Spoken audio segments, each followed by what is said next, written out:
Bonjour, aujourd'hui dans la série des petits reporters de l'école primaire, Indy va nous expliquer comment on va faire une affiche documentaire. La première chose à laquelle on va réfléchir, c'est comment je vais faire pour reconnaître une affiche.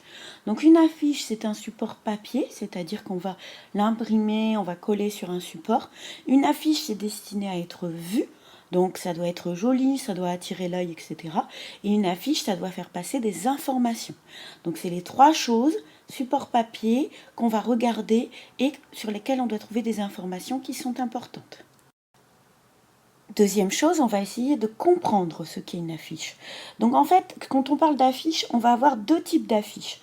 On peut avoir une affiche publicitaire avec un texte injonctif qui va nous donner par exemple une date, qui va nous donner un endroit, donc qui est une publicité pour un événement ou pour un produit. Et nous, ce qui va nous intéresser, ça va être une affiche documentaire avec un certain nombre d'informations et un texte explicatif. Donc, après avoir réfléchi sur ce que c'était qu'une affiche, on va commencer à la construire. Donc, la première chose, ça va être de chercher des informations pour mon affiche. Donc, quel genre d'informations ça va être? On va chercher des textes, donc on va utiliser les livres documentaires ou le manuel de l'école. On va chercher dans des magazines et puis on peut chercher dans des sites internet. Alors, c'est pas facile, il faut organiser ses recherches.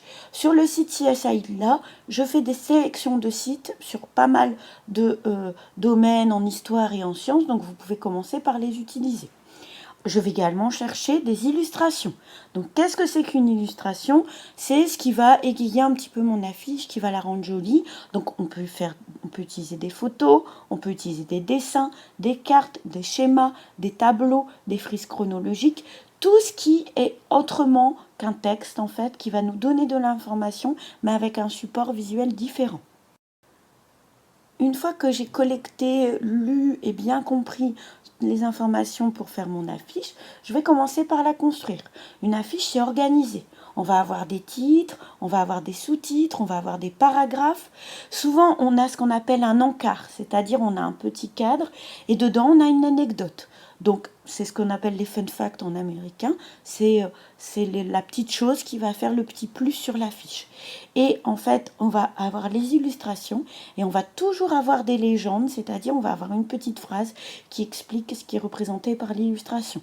Donc là, les illustrations, on va avoir des dessins, on va avoir des reproductions. Et puis à chaque fois, vous voyez, on a une explication, on a des paragraphes qui sont sous forme de cadres, des titres et des sous-titres. Donc ensuite, c'est très important si vous voulez avoir une bonne note et avoir fait un bon travail, il va falloir regarder si vous avez réussi à faire une bonne affiche. Donc évaluer son affiche. Est-ce que j'ai bien toutes les informations que je devais chercher? Est-ce que j'ai différents documents? Est-ce que j'ai des textes et est-ce que j'ai plusieurs illustrations? Est-ce que j'ai relu mon affiche pour éviter les fautes?